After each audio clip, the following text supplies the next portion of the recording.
बन जाओ, नारायण सेवा में आओ।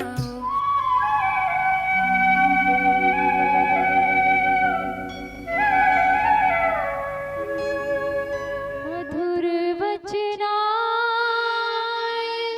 प्रेम बढ़ाए, उत्साह फैलाए नमः। उत्साह फैलाने वाली मेरी महान माताएं बहनें, कभी जीजाबाई ने उत्साह से माता भवानी से प्रार्थना की थी, मां मुझे ऐसा पुत्र दे जो भारतीय संस्कृति की रक्षा कर सके। बहनों और भाइयों, शिवाजी महाराज के रूप में जीजाबाई को ऐसा पुत्र मिला जैसे भारत का महान सपूत आ गया। ऐसे प्रेम देने वाले, हाँ महाराज प्रेम बढ़ाए, वे मीना ने बोला, और मधुर वचनाए, मन मुग्ध हो गया। लगा बहुत सौभाग्य से मैं आप सबके बीच में आया हूं। इसी में बोलते जाओ। हाँ, कृष्ण भगवान का प्रेम अर्जुन के प्रति, उस प्रेम से उन्होंने सारथी बनना स्वीकार किया। ऐसा प्रेम जो रामचरितमानस में कहा, गोस्वामी जी महाराज ने कहा, अपनों को बनाए रखना, नए मित्र कितने बना पाते हैं। जैन मित्र दुख हो दुखारी, तिनई बिलोकत पातक भारी, लेत देत मन संकन करही, बल अनुमान सदासी हित करही। ऐसे मित्र नए कितने बना पाते हैं, उसकी एक सीमा रेखा हो सकती है। लेकिन जिनको आपने 2 से 3 कर दो, अलग मतलब लालच दाम, 2 शतवादी जब मिले दोस्ती उसका नाम। जिनको आपने मित्र मान लिया, बना लिया, उनसे निभाते रहना। ये परिवार भगवान ने दिया है। हम व्यासपीठ पे बैठ के बोलने वाले यही तो बोलते हैं, परिवार में प्यार रहे, भाइयों में एकता रहे, माता पिता के प्रति सम्मान रहे। आपसे बुजुर्ग क्या चाहते हैं बाबूजी? दादाजी आपका मुस्कान देखना चाहते हैं।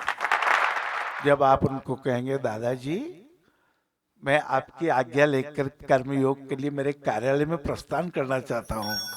जी दादाजी मैं आपको चरण स्पर्श करता हूँ। जी दादाजी मैं आपको धोख देता हूँ, मेरे माथे पर आप हाथ रख दीजिए, दादाजी तो निहाल हो जाएंगे। ये मैं सारी चीजें ये केलपत्र में है, मधुर हैं, मीठे हैं। सत्यनारायण भगवान की जब कथा होती है तो, और अन्य कथाओं में भी फल में केले और फलों में ये अन्य फल भी चढ़ाए जाते हैं। मेरे मन में आ रहा था, नदियां अपना जल नहीं पीती, वृक्ष अपना फल नहीं खाते, ये तो फल हैं, ये तो निर्जीव हैं। लेकिन हमारा ये लीवर रूपी, जिसको पेट भी बोलते हैं, अभी मुझे रोहित जी बता रहे थे, बाबूजी ये छोटी ग्रंथि, और कहाँ गई वो ग्रंथि? ये ग्रंथि, ये गाल ब्लेडर है, इसमें ये परमात्मा जी ने निःशुल्क दे दिया।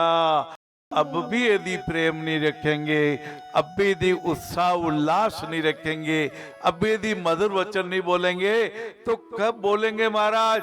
ये शरीर धूंधू करके जल जाएगा, किसी दिन ये शरीर नष्ट हो जाएगा।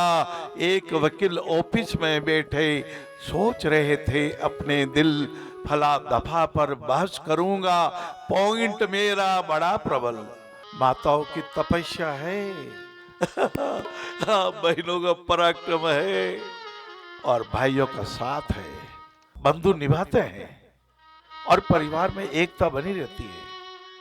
करोड़ों परिवारों में आज भी बुजुर्गों के प्रति बहुत अधिक सम्मान है। कई बार क्या होता है, धुआं थोड़ा सा होता है मीना, पर तेजी से उठता है तो लोग कहते धुआं धुआं धुआं धुआं। अरे धुएं का कोई अस्तित्व नहीं, अंधकार को कोई अस्तित्व नहीं। जहाँ प्रकाश नहीं है वहाँ अंधेरा हो जाता है। अर्थात प्रकाश की विलुप्तता ही अंधेरा है, अपने आप में अंधेरा कोई शक्ति नहीं है।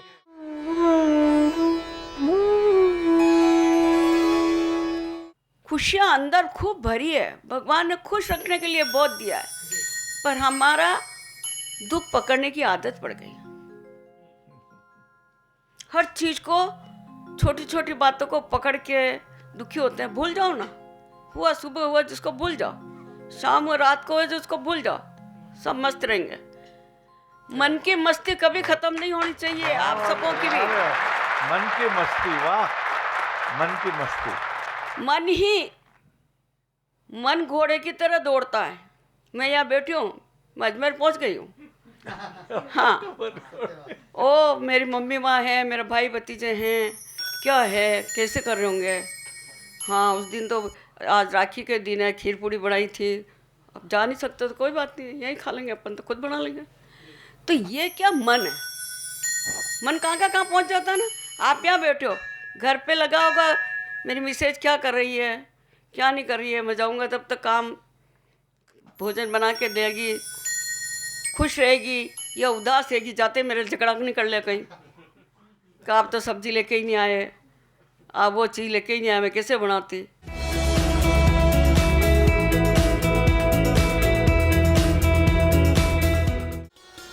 अभी मैं आपको कुछ भी बोल दूं,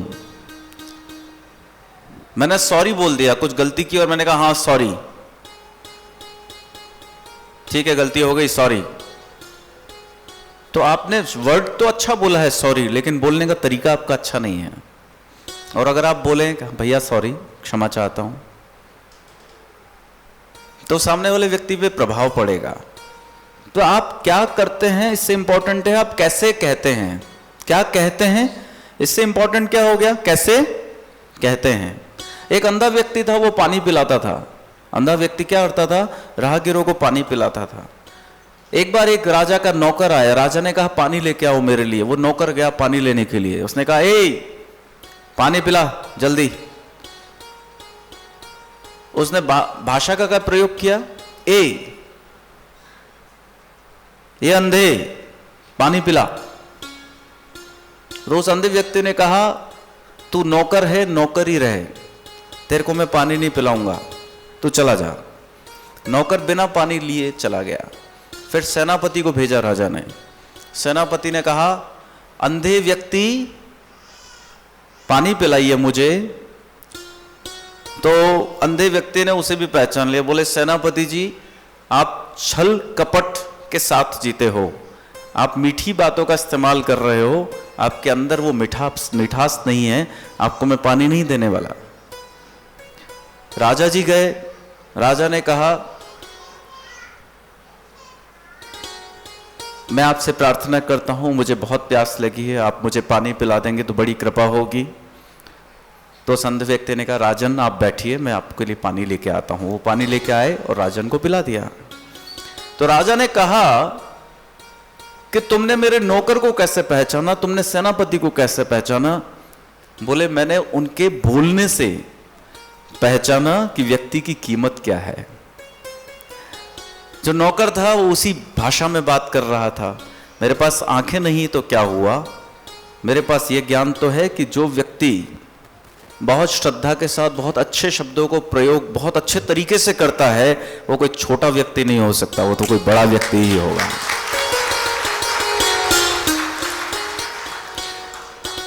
जो छोटा होता है ना, वो छोटे शब्दों का प्रयोग करता है और गंदे तरीके से प्रयोग करता है, और जो बड़ा होता है वो बहुत आदर के साथ, बहुत सम्मान के साथ अच्छे शब्दों का प्रयोग करता है। इसलिए सबसे इंपॉर्टेंट क्या है, मैंने क्या कौन सा छठा आपको बताया, आप क्या कहते हैं, इससे ज्यादा जरूरी क्या है कैसे कहते हैं। ठीक है। सातवां, बिना कैलकुलेटर के चलिए अपने जीवन में। हम लोग कुछ भी काम करते हैं तो सोचते हैं हमारा फायदा क्या है और नुकसान क्या है, उसके बाद ही हम काम करते हैं। ये कैलकुलेशन लगाना बंद कर दीजिए। अपने लिए काम करने के लिए जिंदगी भर हम लोग अपने लिए काम करते ही हैं, कुछ समय औरों के लिए निकालिए। आप औरों की मदद बिना लाभ हानि के करेंगे तो आप लोगों के नजरों में चढ़ जाएंगे, आप लोगों के दिलों में बैठ जाएंगे। इसलिए कहते हैं अपने लिए जीना तो एक आम कहानी है, औरों के लिए जीना ही जिंदगानी है। लोगों के लिए मदद के लिए आप हाथ आगे बढ़ाएं। अगर आप हाथ आगे बढ़ाएंगे तो आपको लोगों के प्रेम के आप पात्र बनेंगे। मेरा नाम भरत सिंह है। मैं करीब 3-4 साल पहले लो फ्लोर से एक्सीडेंट हो गया था, पैर कट गया था। इलाज चला SOMS के अंदर, उसके बाद में फिर ये करीब 1.5 साल बाद में पैर ही काटना पड़ा। माहौल तो सारा ही खराब हो गया था, बड़ा ही बड़ा था ना। 4-5 लाख रुपए लगा दिए, फिर भी ये बचा नहीं पाया, फिर बर्बाद हो गए थे। यार बहुत दुख हुयो सुनी, जब मैं तो बेहोशी हो गई। इतना भयंकर एक्सीडेंट पैसा कोई तो कतरा मांगे, कोई कतरा मांगे, खांस ले आवा तो पैसा पैर बनवा बाक। नारायण सेवा में गया, नहीं मेरा थोड़ा विश्वास आ गया था जाते ही। पानी पूनी पिला के आराम से बैठाया, फिर मैंने नेप लिया, फिर उसके तीसरे दिन मेरे को जूता दे दिया, फिर मेरे को चला के दिखाया। दूसरे दिन तो मेरे को बिल्कुल एहसास हो गया कि हाँ मैं अपने पैरों पर खड़ा हो गया। अब तो बिल्कुल पैंट नीचे करने के बाद में पता नहीं चलता। फ्री मिला, कोई पैसे, बल्कि मेरे को छोड़ के और गए थे स्टैंड तक बैठा के गाड़ी। मैं, मेरा परिवार खुश है।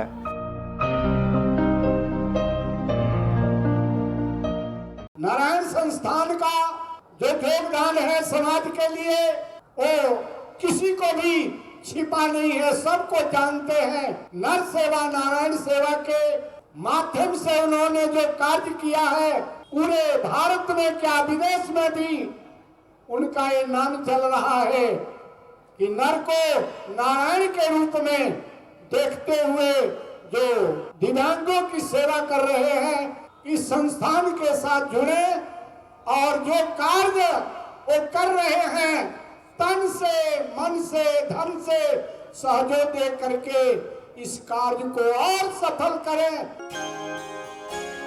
चल चल